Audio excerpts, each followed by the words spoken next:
Karimnagar, Adilabad, Nizamabad, Medak teachers MLC ఎన్నికల్లో మల్క కొమరయ్యకు మొదటి ప్రాధాన్యత ఓటు వేద్దాం, గెలిపిద్దాం. మీకోసం, మీ సమస్యల కోసం మీ తరఫున గళమెత్తుతాడు, ప్రభుత్వంతో కొట్లాడతాడు.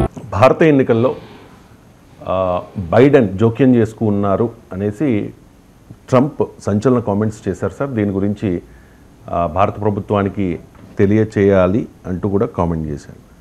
బైడెన్ ఎవరినో గెలిపించడానికి ప్రయత్నం చేశారు, ఏ పార్టీనో గెలిపించడానికి భారత్లో అనేది Trump comment sir. Trump guess work, అది గెస్ అన్నాడు. సో ట్రంప్ కామెంట్ అయితే మనం దాని మీద కామెంట్ చేయొచ్చు, గెస్ వర్క్ అది.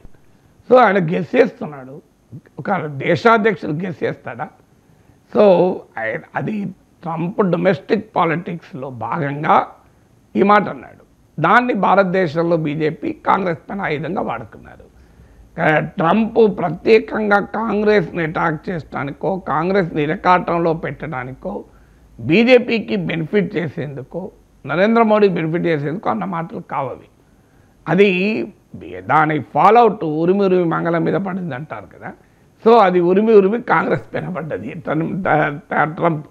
ట్రంప్ అన్నది, ట్రంప్ అటాక్ చేయాల్సింది ఎవరిది? ట్రంప్ ఏంటంటే గతంలో ఉన్న ప్రభుత్వాలు ఇష్టం వచ్చినట్టుగా అమెరికా డబ్బులు తగిలేశారు. ఎక్కడ తగిలేశారు? యుద్ధాల్లో తగిలేశారు. ఇంకెక్కడ తగిలేశారు? టారిఫ్స్ కన్సెషన్స్లో తగిలేశారు. వీళ్ళందరూ అమెరికాను ఇతరులు దోచుకుంటుంటే, ఇతరులు పీల్చుకుంటుంటే, దోచుకుంటు కన్నా గత ప్రభుత్వాలు సహకరించాయి. దాన్ని మేము ఆపి అమెరికాను మళ్ళీ గొప్పగా చేస్తాం. అది మేక్ అమెరికా గ్రేట్ అగైన్ సిద్ధాంతం. మేక్ అమెరికా గ్రేట్ అగైన్ పాలిటిక్స్కు ప్రాతిపదిక ఏంటంటే, గతంలో ఉన్న ప్రభుత్వాలు ప్రపంచమంతా అమెరికాను పీల్చి అమెరికాను లాగి వాడుకుంటుంటే చూస్తూ ఊరుకున్నారు అని ట్రంప్ ఒక నెరేటివ్ బిల్డ్ చేస్తున్నాడు. ఇది నిజమా అంటే అమెరికాను ప్రపంచం వాడుకుందా, ప్రపంచాన్ని అమెరికా వాడుకుందా? అందరికీ తెలుసు. ఆయన ట్రంప్ తెలివిగా దేని వాడుతున్నాడు? ఒకటి టారిఫ్స్ వాడుతున్నాడు. చూడు, అమెరికా వస్తువులకు ఇండియాలో 100% ఉంటుంది, ఇండియా వస్తువులకు మరి అమెరికాలో ఆ టారిఫ్ ఉందా? ఇలా టారిఫ్ పేరిట లక్షల కోట్లు ఇండియా, చైనా, ఇతర కంట్రీస్ అమెరికాను నుంచి పీల్చుకున్నారు. ఇదొకటి. 2, అమెరికా సాయం పెద్ద ఎత్తున ఇతర దేశాలకు చేసింది. అందులో భాగమే యుఎస్ ఎయిడ్. ఇప్పుడు ఈ కాంట్రవర్సీ అదే.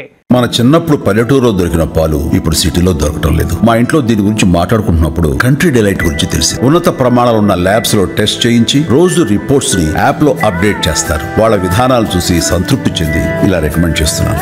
ఇప్పుడే కంట్రీ డిలైట్ యాప్ ని డౌన్లోడ్ చేసుకోండి. Download the country delight app now.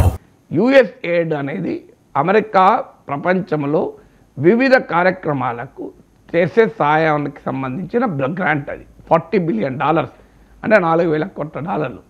So దాన్ని భారతదేశానికి ఎందుకు ఇవ్వాలి?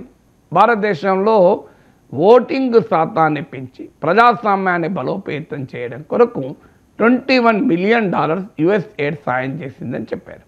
మన దగ్గర కాదు, బంగ్లాదేశ్లో పొలిటికల్ ల్యాండ్స్కేప్ స్ట్రెంథెన్ చేసేందుకు $29 మిలియన్, నేపాల్లో కూడా $29 మిలియన్, ఇలా $723 మిలియన్ ఖర్చు పెట్టారు. దీన్ని నేను తగ్గిస్తాను అని ఇలాన్ మస్క్ మొదలుపెట్టాడు. అందువల్ల రెండవది ఏంటి, చూడు అమెరికా అందరికీ సాయం చేసుకుంటూ పోయింది. నేను ట్రంప్ అన్నది అదే, ఇండియా దగ్గర డబ్బులు లేవా, మనం ఇండియాకి ఎందుకు సాయం చేయాలి, వాళ్ళ దగ్గర బోలే డబ్బులు ఉన్నాయి, వాళ్ళు మన మీద టారిఫ్ చేస్తున్నారు అన్నాడు. ఇక మూడవది యుద్ధాల పేరిట ప్రపంచంలో అందరికీ భద్రత ఇవ్వడం పేరిట అమెరికా నష్టపోయింది. చూడండి, నాటో, యూరప్కు మనం ఎందుకు సెక్యూరిటీ కల్పించాలి, మనం ఎందుకు ఉక్రెయిన్లో ఖర్చు పెట్టాలి, మనం ఎందుకు గాజాలో ఖర్చు పెట్టాలి? ఇది మూడోది. అంటే ఇలా Trump make America great again సిద్ధాంతాన్ని జనంలోకి తీసుకెళ్లేందుకు బిల్లు చేస్తున్న నరేటివ్ ఏంటి అంటే, గత పాలకులు అమెరికాను ఇతరులు దోచుకోవటానికి, ఇతరులు పీల్చుకోవటానికి, ఇతరులు లాక్కోవటానికి సహకరించారు. నేను దాన్ని ఆపి అమెరికాకు నష్టం కాకుండా అమెరికా సంపదను అమెరికాకే ఉండేలా నేను చేస్తాను అనే ఒక పొలిటికల్ నరేటివ్ బిల్డ్ చేస్తున్నాడు. అది నిజమైన నరేటివ్నా? వాస్తవంగా ప్రపంచంలో డామినేషన్తో అమెరికా లాభపడ్డది తప్ప అమెరికాను ఉపయోగించుకోవడం ఏముంది? కానీ అదొక పొలిటికల్ నెరేటివ్. మరి ఎన్నికల్లో గెలవడానికి ఆయన ఒక రాజకీయ అస్తిత్వాన్ని సమాజంలో పెంచారు. అమెరికా ప్రజలు దానికి అనుకూలంగా ఓటు వేశారు. ఇది ట్రంపే కాదు, ఇప్పుడు ఆస్ట్రేలియాలో ట్రంప్ లాగా ఇంకోడు పార్టీ పెట్టాడు, ఆస్ట్రేలియాను ఇతరులు దోచుకున్నారు, ఇతరులు వాడుకున్నారు అని.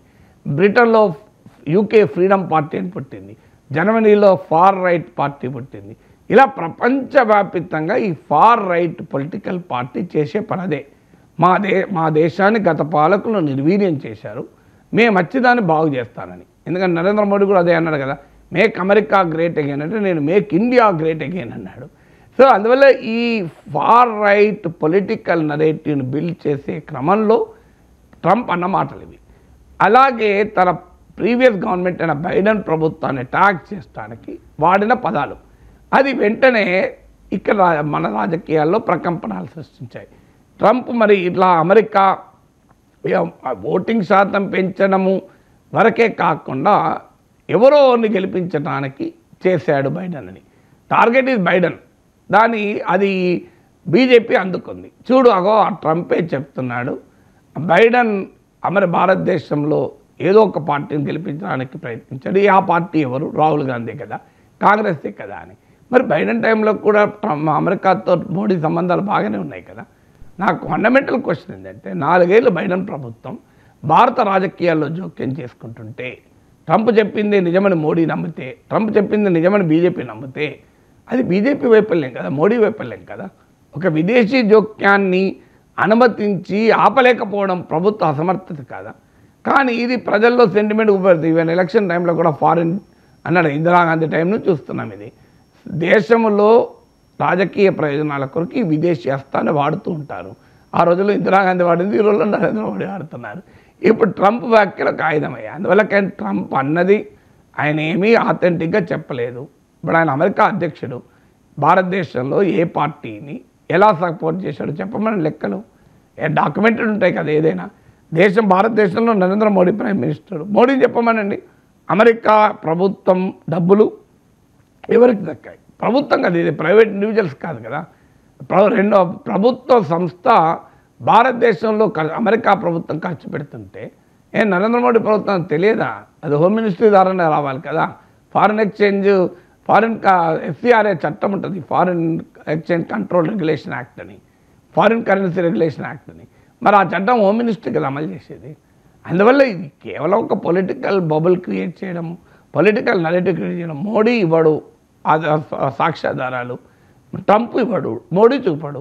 కానీ మేము పాలిటిక్స్లో ఒకరి మీద ఆరోపణలు చేస్తాం. ట్రంప్ లాంటాడు గెస్ అంటాడు, ఆ గెస్ అట. ప్రెసిడెంట్ ఎక్కడన్నా గెస్ చేస్తాడా? ప్రెసిడెంట్కు కాంక్రీట్గా చూపెట్టడం. మీరు ఒక షాప్కి వెళ్తారు, ఈ వస్తువు ధర ఎంత అంటారు, వస్తువు ధర ఐ గెస్ అంటాడు ఆ షాప్కీపరు. ఐ గెస్ అంటే మీరు ఏమంటారు? నువ్వే గెస్ చేస్తే నాకు ఎట్లా వెళ్తుందయా అంటాడు. మీరు డాక్టర్ దగ్గరికి వెళ్తారు, సార్ నాకు ఆరోగ్యం బాగాలేదు అంటే ఐ గెస్ అని, ఐ గెస్ నీకు ఈ ప్రాబ్లం ఉండొచ్చు, ఐ గెస్ నువ్వు ఈ మెడిసిన్ వాడు తగ్గుతుందని చెప్పి మెడిసిన్ ఇచ్చింది అనుకోండి, మీకు ఆ డాక్టర్ మీద కాన్ఫిడెన్స్ ఉంటుందా? మీరు లాయర్ దగ్గర పోతారు, సార్ నాది కేసు అంటే I guess I may win అన్నాడనుకో, నువ్వు గెస్ చేస్తాడు కదయ్యా, మాకు వేరే అంటారు. ఎక్కడైనా గెస్ వర్క్ నడుస్తుందా?